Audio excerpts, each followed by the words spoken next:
Hello, and welcome to a brand new episode of Outlier Academy's Playbook series, where each week we sit down with an elite performer, from iconic founders to world-renowned investors and best-selling authors, to dive into the tactics, routines, and habits that got them to the top of their game, all in less than 30 minutes. I'm Daniel Scrivner, and on the show today, I sit down with Mike Clare, founder of Mood Health. Mood is reimagining mental health care and opening up access to anyone with an internet connection, solving the mental health care wasteland that currently affects over half the people in the United States. In this episode, we explore what Mike learned from his years at Juxtapose, helping launch and scale incredible companies like Care of, Great Jones, Perch, and Tend. Mike's transition from industrial designer to CEO, and his advice for others looking to make the same design to CEO leap. What he learned at Juxtapose that he still uses today, including why he spends so much time interviewing customers, as well as his favorite books, daily routine, superpowers, and so much more. You can find the notes and transcript for this episode at outlieracademy.com/89. For more on Mood Health, visit moodhealth.com. For more from Mike, you'll just have to re-listen to this episode or episode 86 of our Spotlight series, as he isn't on Twitter or social. With that, please enjoy my conversation with Mike Clare of Mood Health. Welcome back to Outlier Academy, Mike. I'm super excited to have you on to talk about tactics. So thanks for joining me. Yeah, thanks for having me back. So I want to start by talking a little bit about Juxtapose. So, we spent in kind of the deep dive portion of the interview talking about your background. You're, started out as a designer strategist and are now a CEO. And in between, you spent a number of years at Juxtapose, which is a venture studio, responsible for incredible companies like Care of, Great Jones, Orchard, Perch, and Tend. So can you just share a bit about your role and your time at Juxtapose to give everyone some context before I ask a few more questions? Yeah, it was a great experience and got to touch a lot of things. And so the model was generally that we would come up with ideas for new businesses, then do a ton of diligence, so both on the commercial side and user front, and then bring on a CEO and co-founder who was a right fit for the business and was excited to build something great. And then we would work with them to get them to Series A and beyond, and then start working on the next thing. And so within that, it was a small team of 5 full-time employees, and I was involved in all of it, but then responsible for a lot of the user understanding, making sure that when we came up with an idea that there was actually user value there. And then once we brought on a CEO and co-founder, helping to establish the brand and product and get to product market fit and make sure that we were, again, building something that actually resonated with customers. And then finally, long-term, establishing just a culture of design centricity and consumer centricity within each of the brands. Yeah, which you can clearly see. So if anyone's interested, definitely go to juxtapose.com, because all the brands are very design centric. And so one, it's amazing it's a small 5-person team, but two, I think my experience has been it's hard enough to, embed design really deeply into the core of a company for one company, let alone a whole family of companies. Yes. Yeah. I have to give a lot of credit to the CEOs of all the companies, because really, ultimately, it's like CEO buy-in that makes a huge difference. But a lot of the role was kind of helping to get the CEOs to truly believe that there was value in design, there was value in consumer centricity, and that it can actually help them achieve their other goals, which helped then carry things through. How did you go about that? Was that something of, over time through a process, kind of just proving it out for people? What was your experience trying to get people to believe and buy into that idea? Yeah, I think a lot of the training for that came from my role right before working at Juxtapose, which was at a tech consultancy that was really about delivering digital products and just cranking them out really fast. And then I was trying to infuse like design and design centricity and consumer centricity and user research, and just no one was having it when I first started. And so I spent 3 years just kind of what felt like bashing my head against a wall, trying to convince people to care. But in that process, also learned to kind of have more empathy for non-designers and for the goals that they have, and better understand how to match design, branding, user understanding with the goals they had to try to get them through. So one of my favorite moments at one of the Juxtapose portfolio companies was the CEO starting, and I was like, hey, I do design, brand, user centricity, and we should do some user research and talk to customers. And they're like, we don't need to do any of that. Like, let's build, let's see what happens, and we can iterate. And then I spent a few days understanding what their big questions were for the business and what was really scary to them and where the big unknowns were, and then outlined how user research could answer some, but not all, but some of them. And then 2 days later, we got on a plane to go to Texas to do user research in homes with customers, and just a complete 180. And again, it was just really about understanding what they're trying to accomplish and then making sure design isn't too precious where it would become a huge 3-month-long strategy sprint before actually doing anything else. But I think those two things together can really help. I love that example because I think it hits the nail on the head in terms of why a lot of people are hesitant, which is that they see design as this like fluffy, I don't know, either you disappear for a long period of time and suddenly you appear with some answers, or it's like this fluffy, overly wrought thing where no progress is happening and it's just a lot of experimentation. And I don't think that's the case at all. And I think it also goes to the point too of, I think, designers getting out of their bubble and learning how to speak to a bigger problem or a bigger vision or just a big, the business overall, as opposed to just the UI or this quirk or why is this a pixel over? Yeah. And I think too, just being willing to do something that to be wrong or a bad idea, and just seeing how it goes. So I think prior to my first job out of school was design strategy at a consultancy, and they would be these like $500,000 to $1 million projects that would last 3 to 6 months to come up with like a design strategy. And that was often like 3 words, like simple, human, friendly, and then like some broad concepts beyond that. And it was the belief that like all interviews needed to be in home and that you needed to write like a really scientific screener, and just it turned into this 3-month thing. And then I was taught that like that's how things had to go. And then again, in the tech consultancy that I worked at, where it was like that wasn't an option. They're like, okay, you can do some user research if you can do it in the next 48 hours. And then great, just try it, see how you can make that fit and see what happens. And then I think from that just helped me understand that like some parts of the design process and user research, depending on how it's done, just aren't necessarily necessary. And you can really skip them or move more quickly and still achieve a great outcome. Yeah. Practical, rational designers. It's a good thing. Okay, so I want to ask just a couple of questions around that, which is, one, for you, this is partially your experience at Juxtapose of going from being a designer strategist, to obviously becoming the CEO of Mood. And I assume you learned a lot and picked up a lot while you were there. What were some of the aha moments or where a light bulb went off, where you suddenly realized, either something interesting or novel about launching a business, something interesting and novel about scaling a business? What were just a couple of things that you still think about today from that time? Man, there's a lot, but I think one of the key things is just how important hiring is, and that if there's an area you don't know about, that doesn't necessarily mean that you shouldn't get involved in that business or you shouldn't try to start that company, but it does probably mean you need to bring on someone who does know a lot about it. And so I think with all the portfolio companies that we helped build at Juxtapose, hiring, especially the first few executives, was like one of the most impactful things that we did in making sure we got it right. So I think now being a CEO, it's a lot of really admitting to myself and to the rest of the company what I'm not good at. So I am not good at clinical operations, but my co-founder Betsy is incredible at clinical operations. And so investing the time and, in that case, money, I worked with a recruiter because I don't know a lot of clinical ops people in my network. And it was so worth it. I think like having the right person makes a huge difference. Yeah, it's a great example.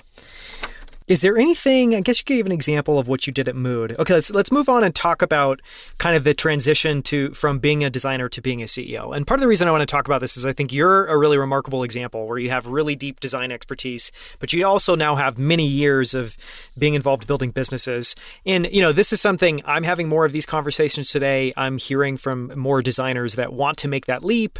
And so I want to spend some time here. And kind of the first question I want to ask was, how intentional was that move? Did you always know early on that you wanted to be a CEO, or was this something that you kind of got either stumbled into or got more comfortable with over time? Yeah, absolutely not. I when I was a kid, when people would ask, like, what do you want to do when you grow up? I had a million answers, but my dad always owned his own business and just saw how hard that is. And I was like, I don't know, but I don't want to work for myself and I don't want to own my own business. And fast forward, and here I am. It was not an intentional transition. I am generally pretty low ego and don't need to have like a CEO title. And I think what happened was I would always get frustrated in design projects where someone would hand down a mandate and I would always question, like, why does this need to exist?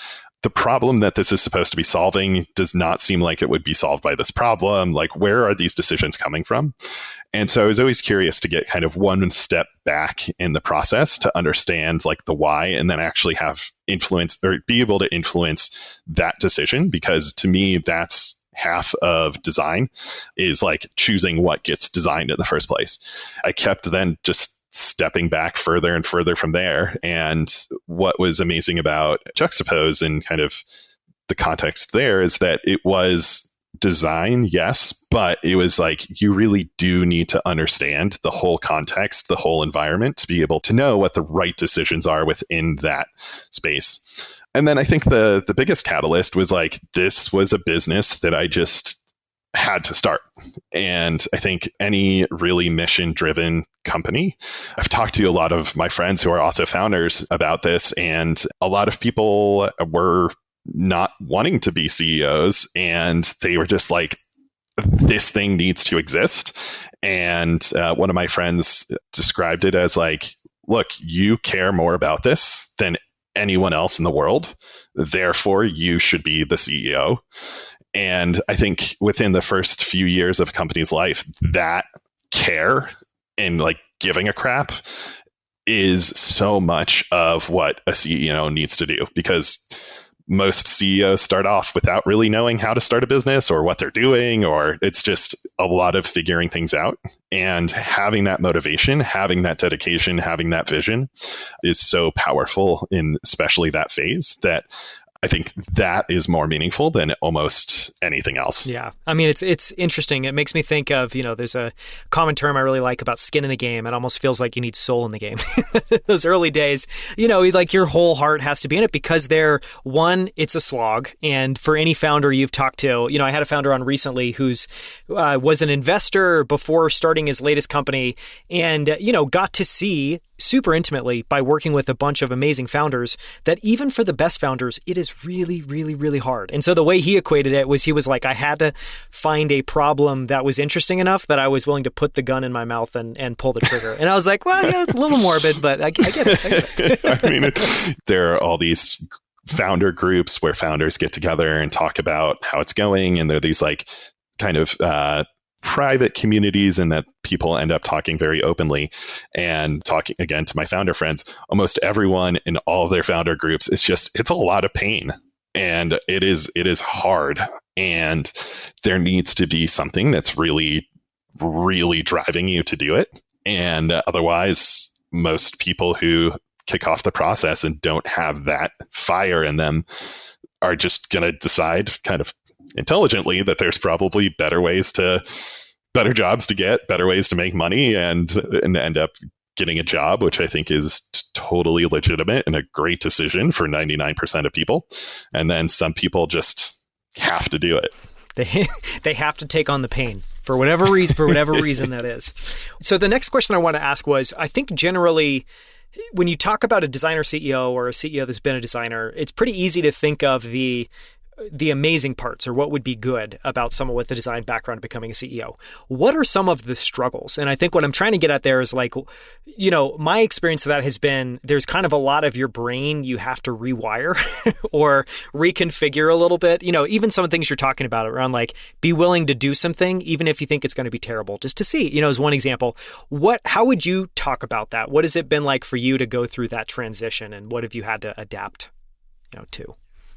I think one of the biggest downsides is that we have an incredible head of design, Quinn Fenlon, and I think I annoy the crap out of him sometimes because being a designer in a company that's led by a designer, clinical operations, I'm not going to have a super strong opinion about like meeting schedules for the clinicians. It's like, whereas design, if the color or the font or the tone is like, doesn't feel quite right to me, I'm going to have a strong opinion. And I think it's something that I am constantly working on controlling and getting better at, of like, it's kind of not my job anymore.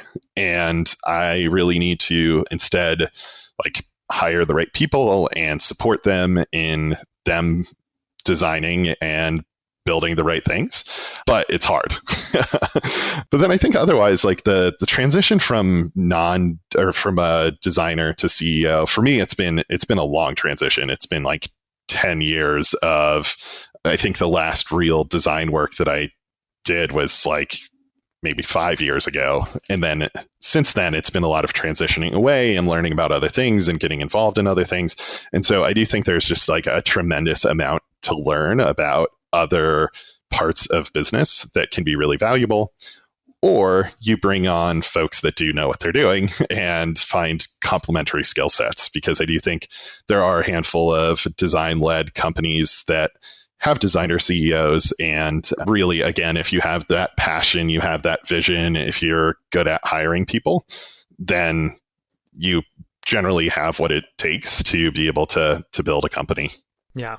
One of the ways I've thought about it is, at the root, and it depends on your role, because when you say design too, it's a massive umbrella. And there are a lot of different things that go kind of live underneath that. But, one way that I've thought about it is you're just going up the kind of leverage stack, where clearly as a designer, when you're working on a company, you're working on problems, oftentimes pretty narrowly scoped, depending on the size of the company, of you're just focused on the iOS experience or the web experience or the branding or the graphic design.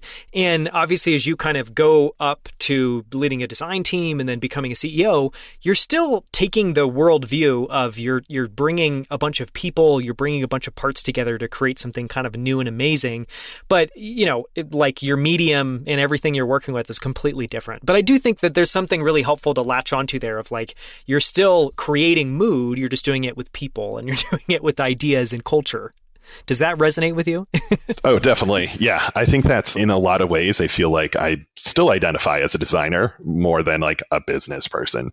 And to your point, it's like, it's a similar process of you kind of understand a set of challenges and problems. You understand the people that you're trying to serve and what their goals are. You understand all the constraints. And then within that, it's like, okay, what is the solution that is going to resolve all these issues? And then how do you layer on top of that like something that's really amazing and wonderful?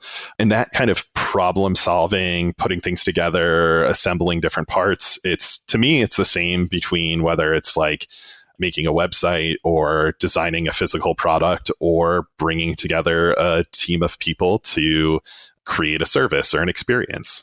And yeah, the design of, or the definition of design is so broad these days, but I think of like a lot of the CEOs that I worked closely with at Juxtapose, like Doug Hudson, the CEO of Tend, does not have a background in design, but he is such an experiential thinker and has an eye for aesthetics and for quality, and he can help support a group of people dreaming something up and making it happen. And again, to me, it's just like very similar to the design process. Yeah. Even the way you talked about that, like an experiential thinker. That's, because a lot of design too is just thinking and envisioning and, trying to think about one, what's there today, but two, what you could create and what it takes to get there.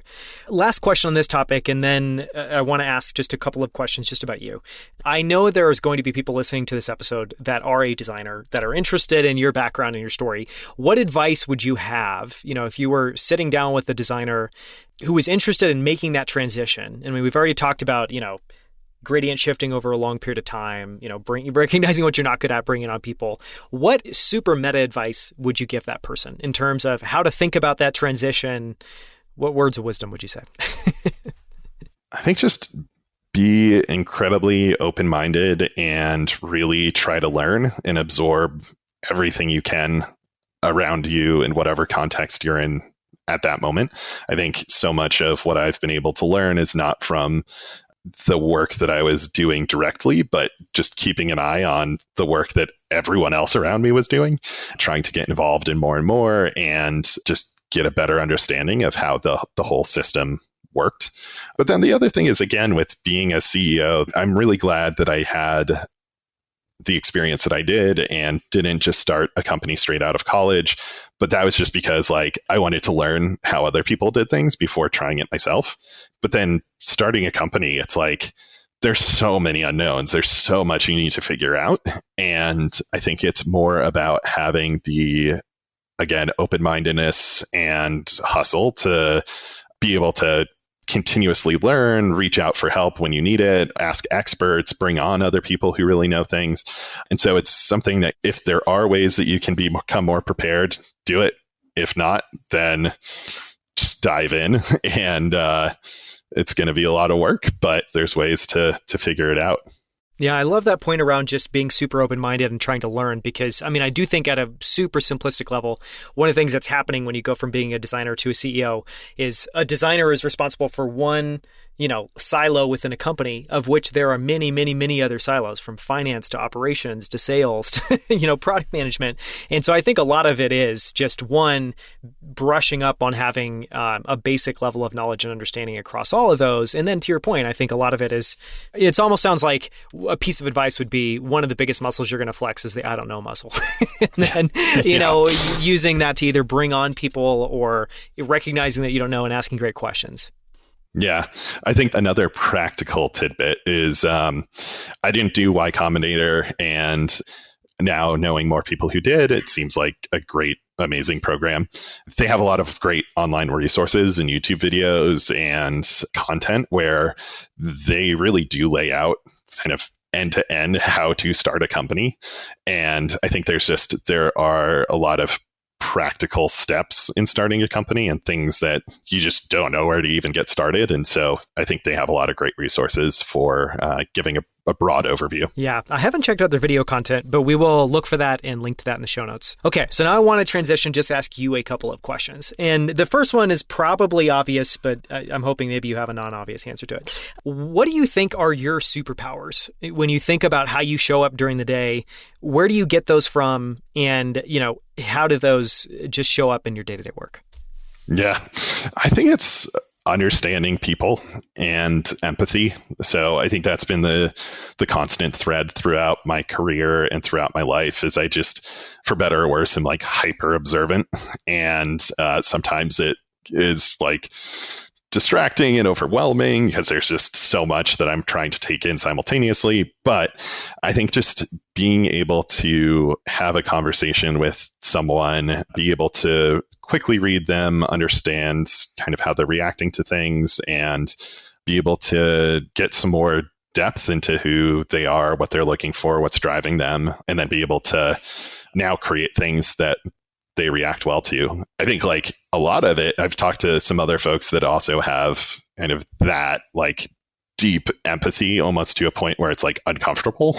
And I think a lot of it is for me, it was growing up in a situation where there was just a lot for me to figure out about on my own about how the world works, how to interact with other people, and kind of wanting to understand the humans around me and the world around me without having a lot of structure and stability in my own upbringing.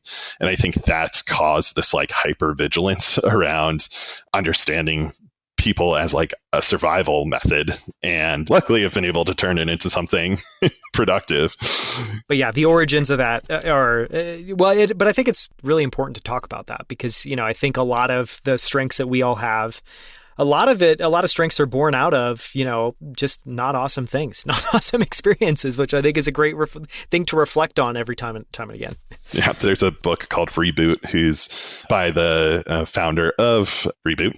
And it's so much of it's like, look, founders largely have childhood trauma. And like a lot of what drives people to be excellent at a thing is usually driven by some sort of challenge or trauma. And it's tough, but I've seen it to be true with myself and a lot of other founders that I know. Yeah. At least you get to take something out of those experiences that you can use for the rest of your life. On the flip side, what do you struggle with, and how have you either gotten better or worked around those things over time? Yeah, I mean, I think it's something I'm talking a lot more about now, but just like depression. And it's kind of this constant layer in my life that has been kind of an ongoing side project of like, how do I live with this, try to make it as good as possible and not let it get in the way of the things that I want to do.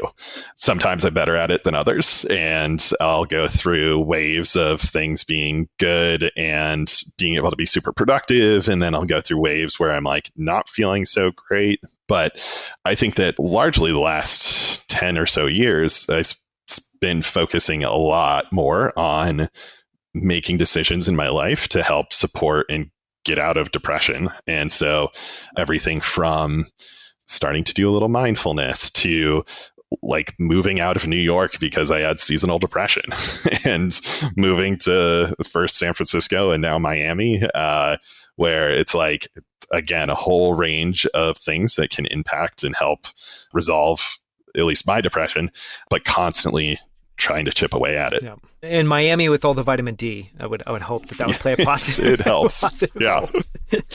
When it comes to habits and routines, you talked a little bit about this in your last answer, but what are some of the things you do every day, every week, every month, or just occasionally? Because I want to recognize that people aren't robots. They don't follow the same checklist every single day. But what are some of the things that you've incorporated that help you show up as your best self day to day? Yeah, again, it's something that I've started thinking much more about in the last 10 years and have been taking much more seriously. But I think, again, I walk a lot. I don't love like hardcore exercise. Like I'm not a marathon sprinter by any means, but I do love to wander and spend a time, whether it was when I was in New York City, wandering around the city, or here in Miami, just enjoying the nice weather and being outside. I think that has been incredibly important to me. Having plants is another, where it's like, I think especially years back when I was in a depressive episode, like having something that forces you to like care for something else has been really amazing. And then spending time with friends and loved ones. Like I always notice that if I'm going through a phase of working way too much and disconnecting from friends and social life. So I think like I genuinely think that I need to balance the amount of time that I'm doing work with not work in order to actually be able to produce something good. I think if someone's in a terrible mood or not feeling great, like the work they're going to create is also not going to be good. So I think it's even when there's a ton of stress for what's going on at work, making that time and making that space to have an enjoyable life is really important. When I love that you talked about, that shows up in every aspect of your work, which one shouldn't be surprising at all. Imagine you went to a restaurant and the chef has a terrible day. Do you feel like he's going to cook the best meal he's ever made? Probably not, but it is amazing that that's still, somewhat novel. Okay, 2 final questions. The first one is around books, and we talked about Reboot, which is awesome. So I'll link to that in the show notes. Are there any other books that have had a big impact on the way you think or work? Yeah. So it's probably the least designerly answer I could give, but Principles by Ray Dalio is incredible. And I read it sometimes I just do the things that I think I'll hate doing just for the sake of doing it. And I was like, okay, Ray Dalio, like hedge fund manager, like, I don't know if this is for me, but read it. It's incredible. And I think there's a lot of truths in it and principles, as the title suggests, that are really high level and applicable to a lot of situations and have really helped me kind of articulate some things that I already believed in and then also introduce some new ones. There's a more aesthetics book that I read in college that I really love and had an impact on how I view a lot of things, which is In Praise of Shadows, which is such an esoteric pick. That's amazing. It's incredible. It's about Japanese aesthetics in the early 1900s, I believe. And there was a wave of changing from kind of a Japanese aesthetic to a more Western aesthetic, and going from like dimly lit and more subtle to bright, and really missing a lot of what made traditional Japanese aesthetics beautiful. I think it's been really applicable to just a lot of decision making around how to create experiences for people, where most of Western culture is about like, okay, how do we get someone to check out in the fewest steps possible? It's all about efficiency.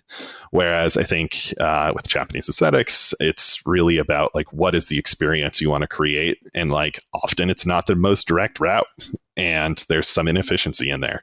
But I think it's always been one that I really love. Have you read Wabi Sabi at all too?